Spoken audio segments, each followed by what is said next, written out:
Warning, incoming game over. Warning, incoming game over.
Oh, that's embarrassing. We just did a whole big chunk of a show with no audio. Thanks so much for that heads up, Christian. Appreciate you.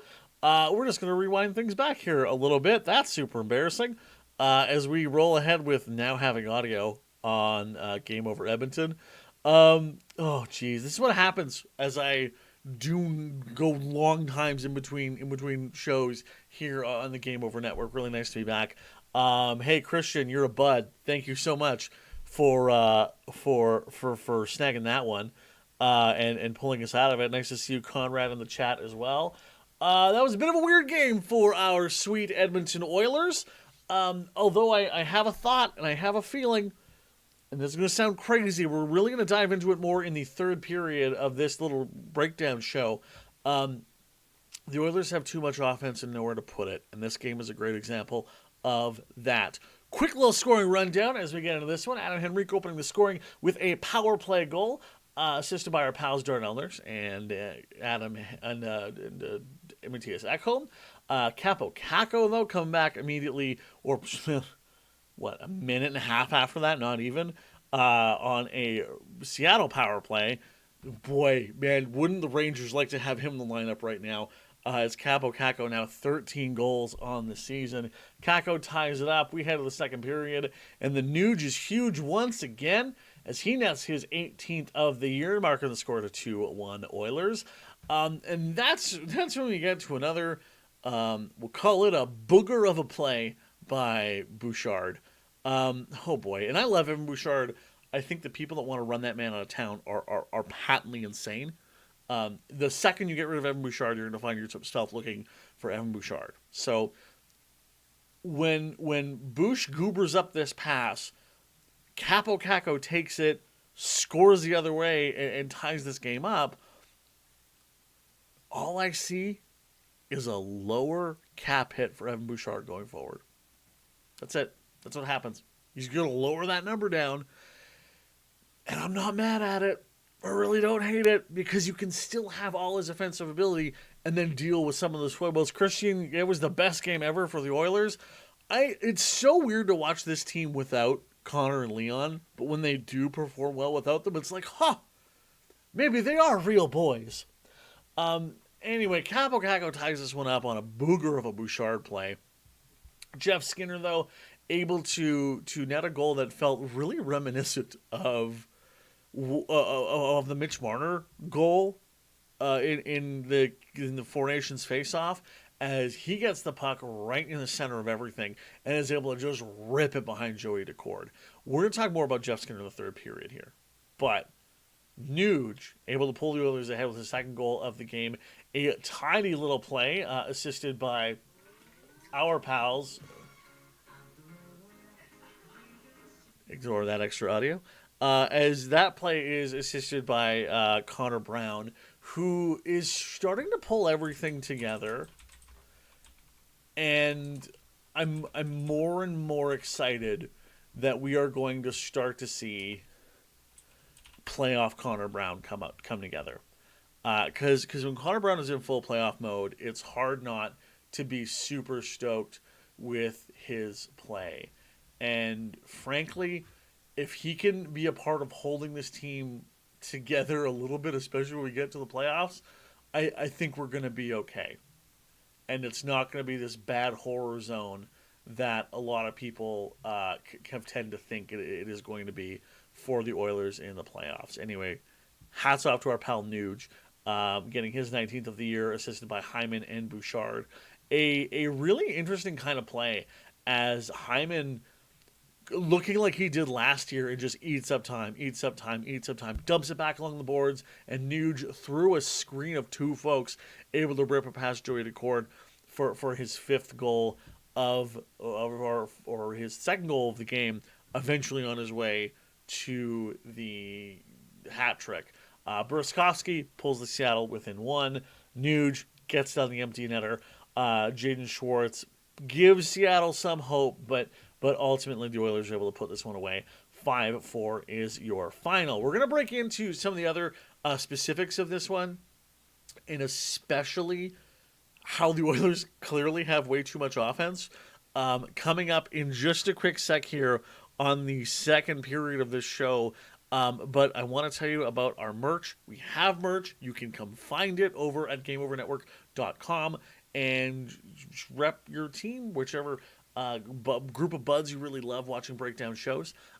You can grab stuff to support them. You can support our general shows. You can support Hyperdrive Hockey. All of that goes towards helping our tiny, little, growing, creator-owned network here get a little bit bigger, hopefully bring on more people and more voices to expand what we are doing. So find that over GameOverNetwork.com. Now, you can also find a link to this episode. So second period of this little program, not second period of the game, although it was a lot of fun. I'm more and more convinced, and let me know what you think about this over in the chat, but the Oilers have too many good offensive players. And I think this game without Connor and without Leon really showcased that, because Connor and Leon are so good and they take up so much airspace and physical space when they're on the ice. And they do so much to make other teams frustrated, and they are so tantalizing as players for coaches to put on because they are two of the best players in the NHL and two of the best players to ever play for this franchise. Because of them, other players just don't get the time to properly play. And they don't get the time to properly get up to speed and contribute like they should to be successful. Jeff Skinner, I know a lot of people are still kind of mad about him. He's been terrible. What a god-awful year he's had. I am going to argue that Jeff Skinner quite simply, hasn't maybe... he hasn't been playing at the full list of his potential for the Edmonton Oilers. He has not even remotely been given the opportunity to do so, as his time on ice has been absolutely goobered as an Edmonton Oiler. He is averaging this season 12 minutes and 28 seconds of ice time. For a player who you could argue over his career is an absolutely top 3 player on a lot of teams, scoring-wise. Now, more realistically, you can say he's like the perfect second-line player. But last year, 16 minutes on ice for Buffalo, averaging per game, he was still able to net 46 points playing with a bit better talent and 24 goals on the year. The year before that, 17 minutes, 24 seconds average time on ice. That's the year that got him 35 goals, 47 points for a point per game scoring rate. Year before that, 63 points, 33 goals, 30 assists, 17.06. Look, the point is here, Jeff Skinner, for the vast majority of his career, except for the bubble year, which you could probably argue was his worst year ever, where he averaged 14.31. He is averaging his lowest time on ice that he has had his entire career. Even his rookie season with the Carolina Hurricanes, where he was a Calder candidate at different points, where he got 63 points, he was averaging 16 minutes, 44 seconds. So that's at least 4 or 5 shifts. And Chris Knobloch, I know he's frustrated with his defensive liabilities, whatever. I get it. The man is there to score goals. He has played all year. He has not been hurt like Victor Arvidsson has been hurt. Let Jeff Skinner cook. Let the man play hockey. Because when he does, he is successful. And this has been shown all friggin' year. And I don't understand why this team continually goes, we need scoring. We need to change some stuff up. What should we do? Kasperi Kapanen will fix it. Which is cool. I love Kasperi Kapanen. He's fun and silly and fast. But the man is not as good as Jeff Skinner is, from a scoring standpoint. Let Jeff Skinner play hockey. God damn it. So tired of saying this. Anyway, the bulk of this, I got to my point that I was going to do in the third period and the second period, because frankly I'm excited and a little bit out of practice from doing the show, but whatever. It's fine. Let Jeff Skinner play more. As we move into our final segment, as I don't want to eat up a ton of time on your evening here on your indie-produced, locally owned and operated Game Over Network post-game show. It's Game Over Edmonton. I'm Graham Mosimann. Thanks again for joining me here on this show. Audio issues aside, as we finally got this one back on the road. We have something very, very, very cool coming up for when the Oilers take on the Calgary Flames next weekend. We're still figuring out the details and all the bits and bobs of it, but we are going to have a little crossover podcast hangout between our pals over in Game Over Calgary and us here in Game Over Edmonton. We're not entirely sure where we're going to meet yet. Ideally, it'll be a bar or something close to the rink. We're still working on that. If we can, awesome. If not, I don't know. Maybe we'll just host it at my house. Doesn't matter. We'll figure something out to get the Game Over Calgary buds and the Game Over Edmonton buds together for not just a crossover episode, but a crossover podcast recording too. Because that game is going to be absolutely mega for the Calgary Flames in their playoff chase. And hey, who knows, if the Oilers still pulling things together, could be pretty mega in terms of playoff seeding for this team. It was really it'd been interesting listening to some outside media even kind of completely write off the Edmonton Oilers, and it's so funny because you can always see when people are like, yeah, giving Edmonton no respect, their defense sucks, Stuart Skinner sucks, they're going to get nowhere, Connor and Leon aren't playing, they must be cooked, which shows, I think, a fundamental lack of watching this team, especially as they've shown when they do get to the playoffs. They always tend to find another level to be the most successful. And we're gonna pivot the show a little bit here as we got into the Jeff Skinner stuff way too early. I want to, and we'll talk about where the playoffs seeding is going to be and what the Oilers' kind of realistic hopes are going into the postseason. Now, a couple of key things to remember. The defense as is right now is pretty much where it's going to be. And I'm not upset about that. I don't think it's bad. I obviously, you kind of wish we still had Broberg as a part of it. But when you look at Cody Ceci not being there, who I think the Oilers have shown to miss here, but you're swapping out Broberg / Desharnais for Jake Wallman. That's an improvement to me. And I've really loved everything Jake Wallman has brought. I mean, that goal that got Nuge's 20th of the season and the hat trick tonight, that play doesn't happen without Jake Wallman. Point blank, full stop. We don't get there without Jake Wallman. He's such a good skater. He's almost, I would argue, he might even be a better and smoother skater than Darnell Nurse. And it's been so interesting watching Darnell over the last little bit. I'm not sure if you caught Chris Pronger's comments on him, but Chris Pronger said something really interesting in that Darnell, when he was in junior, his skating was so good that he was able to skate himself out of his problems. Something you can't do at this level of hockey anymore. And so he had to kind of relearn to play and relearn what he was doing. And I argue Jake Wallman is a smoother and better skater, with probably a little bit better touch on the puck, but doesn't have the same physical tools in terms of just removing people from the puck that Darnell Nurse does. I think you're seeing something with Darnell that I'm really excited to as we kind of go into the playoffs, and that is the fact that, and this sounds awful and I hope isn't too weird, this isn't also to like crack on any players who have recently had kids. But when you look across the NHL and you see players have big dip-offs, weirdly enough, and I if I was real smart, I would have broken down all the numbers on this. So often you see it's after they've recently have kids. Darnell Nurse last year had a kid and had a very fresh baby, and as any parent will tell you, that first while having a child sucks. Yes, you love them and they're wonderful and you're so excited to have them in the world, but you're not sleeping. You're constantly dealing with the stress of being a new parent. And it's so much. It takes a toll. Not something the Oilers are going to be dealing with.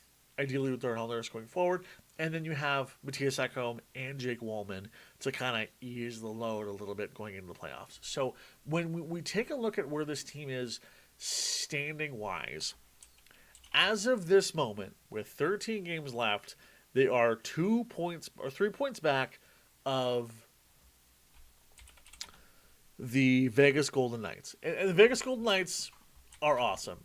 They probably should end up deserving to win the division. It's very would make a lot of sense if they did.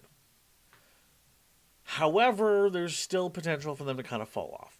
So if the Oilers can put together a nice little run here with their last 12 games and capitalize on a couple of Vegas failures, it is not without the realm of possibility that they play and take on that first place in the division. I think that's very much still in play here, especially if Connor and Leon come back soon.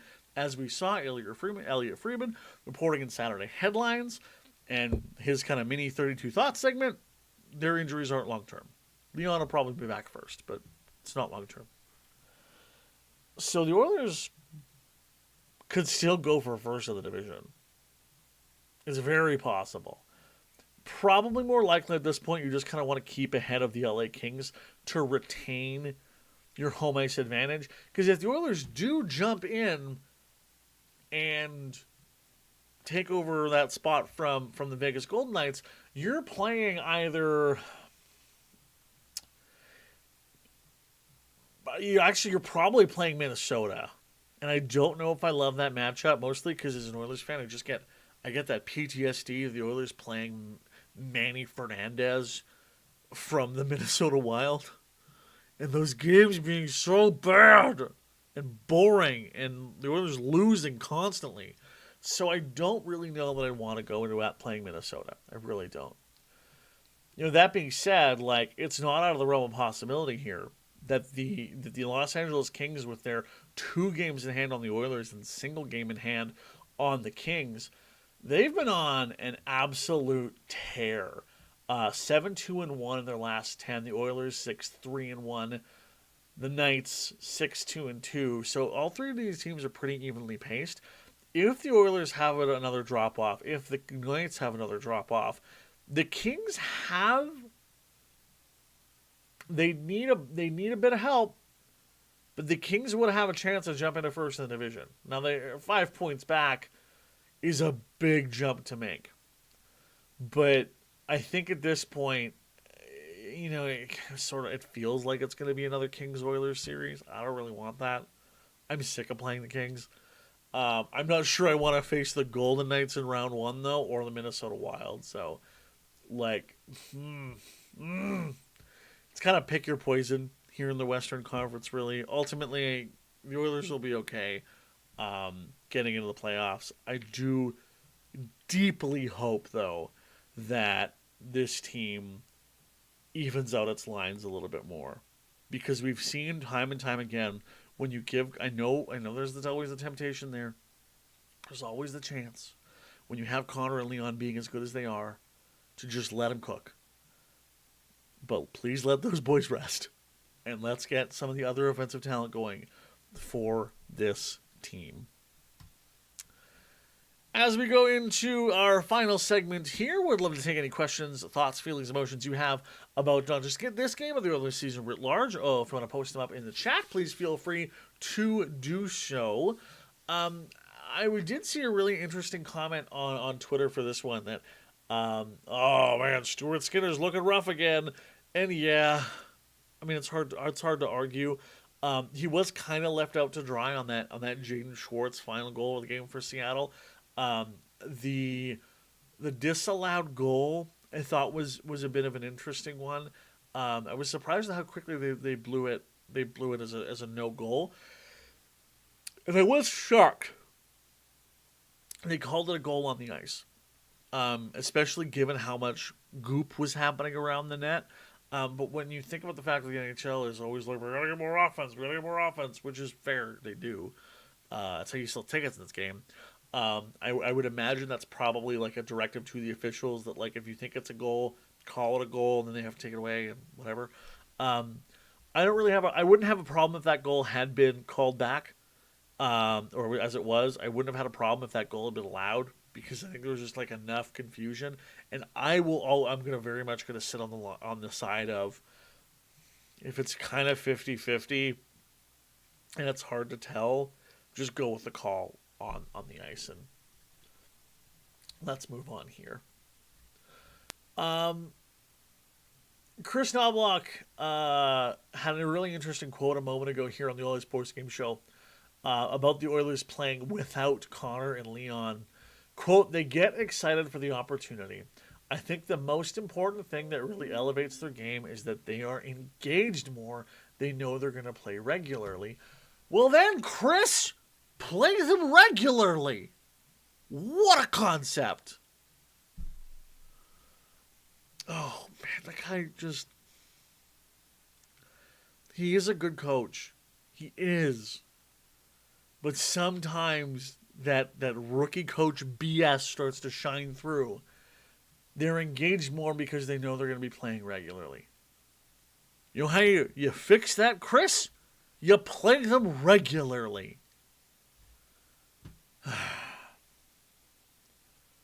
Good Lord.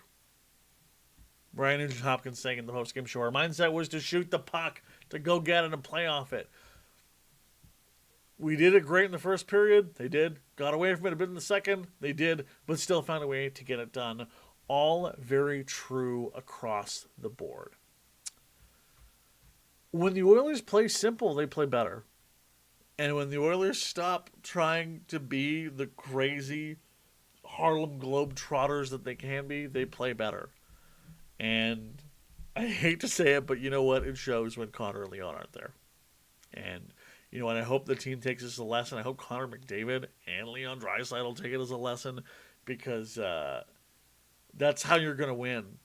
And, you know, I know everyone's turning on this team now and they think it's all over and the Oilers are cooked and all this stuff. You know, fact of the matter is this team was still one goal away from overtime in the Stanley Cup Final, Game 7, not that long ago, and most of the team is still there. 12 games left. It's going to be a lot of fun. We'll be right here with you through it on the Game Over Network. Apologies for the the sound gooberness at the start. Yeah, it's my first show back in a little bit. Anyway, have a great night, friendo. Thank you for watching. Let's go Oilers. And we will talk to you very soon here on Game Over Edmonton, a presentation of the Game Over Network. Da da da da.